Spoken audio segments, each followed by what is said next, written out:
Assalamualaikum warahmatullahi wabarakatuh. Perkenalkan, kami dari kelompok 3 ingin menjelaskan mengenai indikator keberhasilan pembangunan.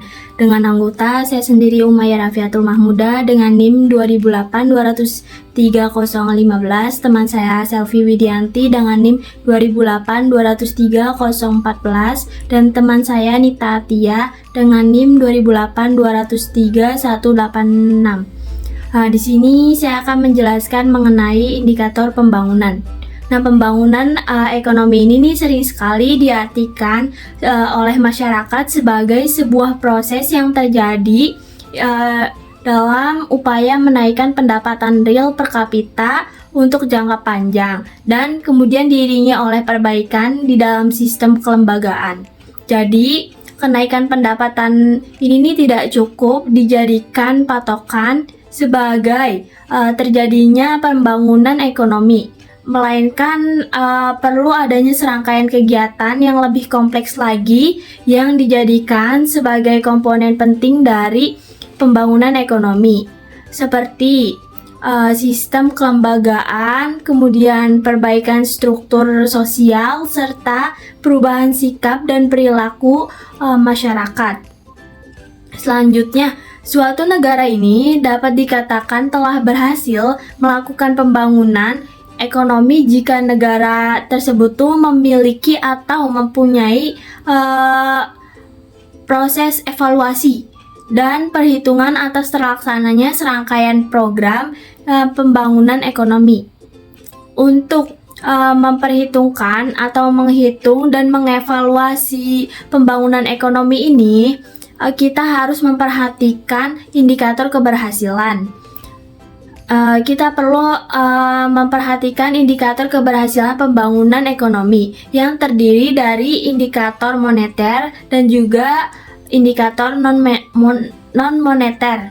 Indikator pembangunan ini sangat berguna untuk menganalisis dan mengevaluasi hasil-hasil pembangunan. Indikator pembangunan ini dapat memberikan gambaran mengenai lajunya perkembangan tingkat kesejahteraan masyarakat dan corak pembeda tingkat kesejahteraan masyarakat yang terjadi di berbagai negara. Nah, indikator pembangunan juga ini dapat digunakan untuk mengetahui syarat-syarat yang diperlukan oleh negara berkembang untuk menyamakan tingkat kehidupan dengan negara maju. Kemudian terdapat 3 kelompok cara dalam menetapkan indikator. Di antaranya itu yang pertama itu indikator berbasis tujuan pembangunan. Kemudian yang kedua terdapat indikator berbasis kapasitas sumber daya, dan yang ketiga indikator berbasis proses pembangunan. Materi selanjutnya yaitu mengenai indikator pendapatan per kapita. Pendapatan per kapita seringkali digunakan pula sebagai indikator pembangunan selain untuk membedakan tingkat kemajuan ekonomi antara negara-negara maju dengan negara yang sedang berkembang. Pendapatan per kapita selain dapat memberikan gambaran tentang laju pertumbuhan kesejahteraan masyarakat di berbagai negara, juga dapat menggambarkan perubahan corak perbedaan tingkat kesejahteraan masyarakat yang sudah terjadi di antara berbagai negara. Identifikasi kelemahan pendapatan per kapita sebagai indikator pembangunan ekonomi, yaitu kelemahan umum pendapatan per kapita. Kelemahan dalam indikator ini adalah bersumber pada anggapan bahwa tingkat kesejahteraan masyarakat ditentukan oleh besarnya pendapatan per kapita masyarakat tersebut. Yang kedua, kelemahan metodologi pendekatan pendapatan per kapita.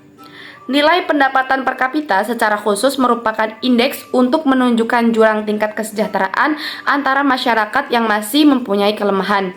Indikator pembangunan non-moneter. Indikator sosial.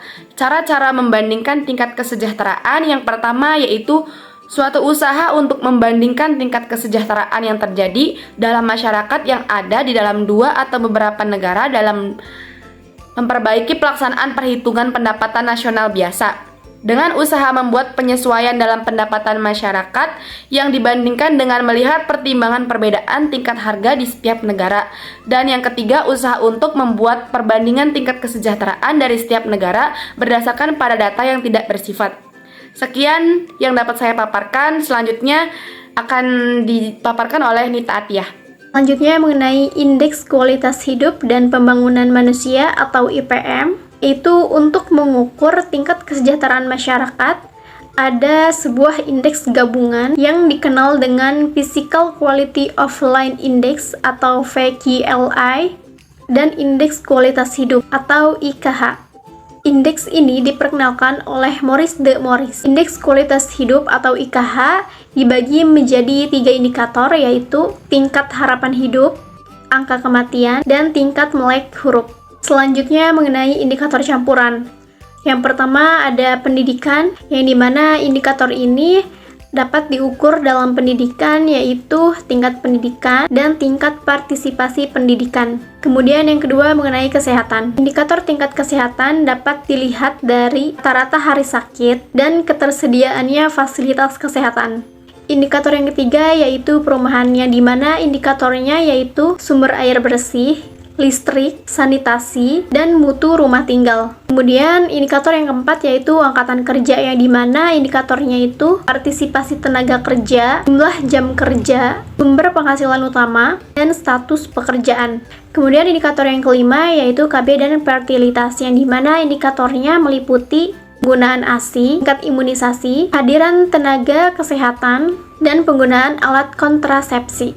Kemudian indikator yang keenam yaitu ekonomi. Indikatornya meliputi tingkat pendapatan dan konsumsi per kapita. Kemudian indikator yang ketujuh yaitu kriminalitas, yang dimana indikatornya meliputi pencurian per tahun dan jumlah pembunuhan per tahun. Kemudian indikator yang kedelapan yaitu perjalanan wisata, yang dimana indikatornya meliputi frekuensi perjalanan per tahun. Kemudian indikator yang terakhir yaitu akses media massa, yang dimana indikatornya meliputi jumlah surat kabar, jumlah radio, dan jumlah televisi. Mungkin itu saja yang dapat saya sampaikan. Kurang lebihnya mohon maaf. Wassalamualaikum warahmatullahi wabarakatuh.